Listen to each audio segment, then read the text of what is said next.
You have no idea what the future is going to bring. And so there's basically, I think two schools when people think about rental property investing. And one is focused on cash flow and one is focused on appreciation.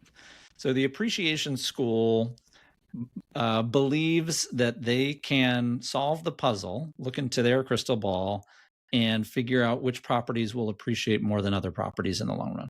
You hear things like, okay, we're going to look at population trends and investment in certain markets that companies are making, or I'm going to zoom in on a neighborhood and say, I'm going to buy in the path of progress. I'm going to do these things, right?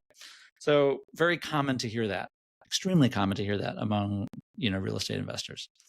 And so those investors are not that worried about cash flow because they're saying, nice if I can get some, but the main idea is, to pick the property right and, ride the wave of appreciation. So then there's the cash flow school, which I'm now in, right? Which basically says, that's all nonsense and you have no idea what the future is going to bring. And there's no way to predict this. And all of your numbers, you're just comforting yourself by imagining that you can predict the future and you can't.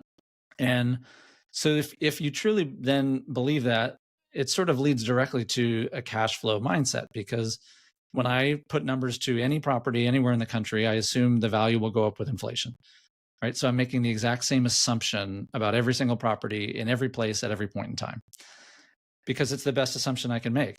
And if you assume the same thing about every property, then the one thing that is different between properties is the yield that they can produce, the cash flow that they can produce. So it ends up just being much better financially as we look at this modeling to buy a property that's also, in addition to inflationary appreciation, going to kick off cash flow. So that's sort of the line of reasoning and logic that I think makes sense and that I try to instill with the clients that I'm working with.